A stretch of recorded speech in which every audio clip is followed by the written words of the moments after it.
ভারত বাংলাদেশকে নিয়ে কি করতে চায় এটা কি আপনারা জানেন? যারা জানেন না তারা ভারতের পক্ষে কথা বলেন এবং যারা জানেন তারা ভারতের বিপক্ষে কথা বলেন। আপনারা অনেকেই জানেন না হায়দ্রাবাদ সম্বন্ধে বা হায়দ্রাবাদ কি। আপনারা জানেন না সিসিম সম্বন্ধে বা সিসিমটা কি।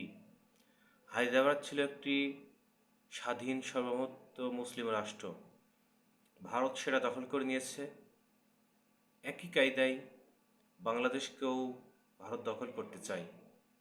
একই প্ল্যান, একই কৌশল, একই নিয়মতান্ত্রিকভাবে ভারত এগিয়ে যাচ্ছে বাংলাদেশকে দখল করার জন্য। অতএব হায়দ্রাবাদ এখন শুধু একটা শহরে পরিণত হয়েছে। তো হায়দ্রাবাদ বাংলাদেশের চেয়ে 2/3 গুণ বড় ছিল হায়দ্রাবাদ। সে হায়দ্রাবাদকে ভেঙে টুকরা টুকরো করে বিভিন্ন প্রদেশের সাথে মিশিয়ে হায়দ্রাবাদ শুধু একটি শহর মতো অবস্থান করে রেখেছে। হায়দ্রাবাদ ছিল বাংলাদেশের চেয়ে অনেক বড় একটি দেশ, অনেক বড় শক্তিশালী, অনেক বড় ক্ষমতাধর, কিন্তু কৌশলে হায়দ্রাবাদকে ভারত দখল করে নিল। সেই সময় জাতিসংঘ সহ যত সংঘ বলেন কেউ কথা বলে নাই। এই জন্য আমরা কখনোই ভারতকে সেই কৌশল আর কখনো অবলম্বন করতে দেব না। ভারতকে জানিয়ে দিতে চাই যে এটা হায়দ্রাবাদ না, এটা হচ্ছে বাংলাদেশ। হায়দ্রাবাদ যে ভুল করেছে সেই ভুল বাংলাদেশ করবে না। হাসিনা সেই পথে এগোতেছিল ভারতের অঙ্গরাজ্য হওয়ার জন্য। আমরা সেই সুযোগটা কখনো ভারতকে দেবো না। আমরা অবশ্য এবার ভারতকে ভেঙে টুকরা টুকরো করে দেখিয়ে দেবো যে আসলে বাঙালি কি বা বাঙালি জাতি কি, মুসলমান কি, ইমানদার কি। ভারতকে এটাই শিক্ষা দিতেই হবে। যদি শিক্ষা না দেওয়া হয় তারা সে হায়দ্রাবাদের মতো অবস্থান নেবে, সিমির মতো অবস্থান নেবে, কলকাতার মতো অবস্থান নেবে।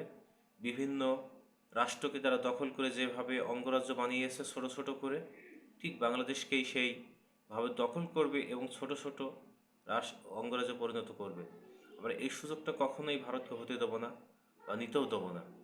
আমরা সম্মিলিতভাবে বাংলাদেশের সকল মুসলিম তথা সকল জাতিকে, বাঙালি জাতিকে, হিন্দু জাতিকে, খ্রিস্টান জাতি, যত জাতি আছে সকল জাতিকে উদাত্ত আহ্বান জানাই, ভারতের এই নীল নকশা যেন বাস্তবায়ন না হয়। দেশটা আমাদের, ধর্ম যার যার সমস্যা নাই, দেশটা সবার, এটা মনে রাখতে হবে। ভারতের রোশনালে পড়ে যেন বাংলাদেশটা ভারতের কোনো অঙ্গরাজ্যে পরিণত না হয়। হাসিনা সরকার যে অবস্থানে ছিল, আমার তো মনে হয় আর কিছুদিন থাকলে সে ওই হায়দ্রাবাদের মতো, সিসিবির মতো ভারতের অবস্থাও, বাংলাদেশের অবস্থাও একই অবস্থায় পৌঁছে যেত। এজন্য আমরা কখনোই ভারতকে সেই সুযোগ কোনোভাবেই দেবো না বা দেওয়ার প্রশ্নই আসে না। আমার প্রয়োজন হলে পারে কী করবো সেটা এখন বলতে চাই না। তো ভারতকে আমরা এমন শিক্ষা দেবো, ভারত যেন আর কোনো দেশের দিকে না তাকিয়ে কথা বলে, সেই ব্যবস্থায় আমরা নেব। ভারত আমাদের বন্ধু পরিচয় দেয়, আসলে এটা তাদের একটি পরিকল্পনা। এই কূটকৌশল, বন্ধু কাকে বলে এটা তো ভারত জানে না। ভারত কখনো বন্ধুত্বাই বোঝে না, ভারত কখনো বন্ধুত্বাই জানে না, ভারত কখনো বন্ধুত্ব শিখতেও চায় না। ভারত চায় শুধু লাঠির আগায় ভূত পালানোর মতো একটা গল্প আছে, সেই গল্পের মতো। ভারতকে এই জন্য কখনো প্রশ্রয় দেওয়া যাবে না। ভারতের সাথে সকল প্রকার ব্যবসা বাণিজ্য সব কিছু বন্ধ করতে হবে। আমরা প্রয়োজন হলে অন্যান্য দেশ থেকে নিয়ে আসবো, কিন্তু ভারতের সাথে কোনো সম্পর্ক রাখবো না। এই জন্য সকল মুসলিম ভাই সহ সকল বাঙালিকে উদাত্ত আহ্বান জানাবো, ভারতকে যেন কোনো রকম হায়দ্রাবাদের মতো পরিণত বাংলাদেশ না হয়। ভারত যেন কোনো রকম সেই চান্স না পায়, বাংলাদেশকে যেন হায়দ্রাবাদের মতো পরিণত না করতে পারে, সিসিমের মতো পরিবর্তন না করতে পারে। আমরা সেই সাহস বুকে নিয়েই আমরা নিজের দেশকে, ভারতকে এমন শিক্ষা দেব, নিজের দেশকে স্বাধীন রেখে ভারতকে এমন শিক্ষা দেব যে ভারত বুঝতে পারে যে বাঙালি কি, মুসলমান কি এবং ইমানদার কাকে বলে।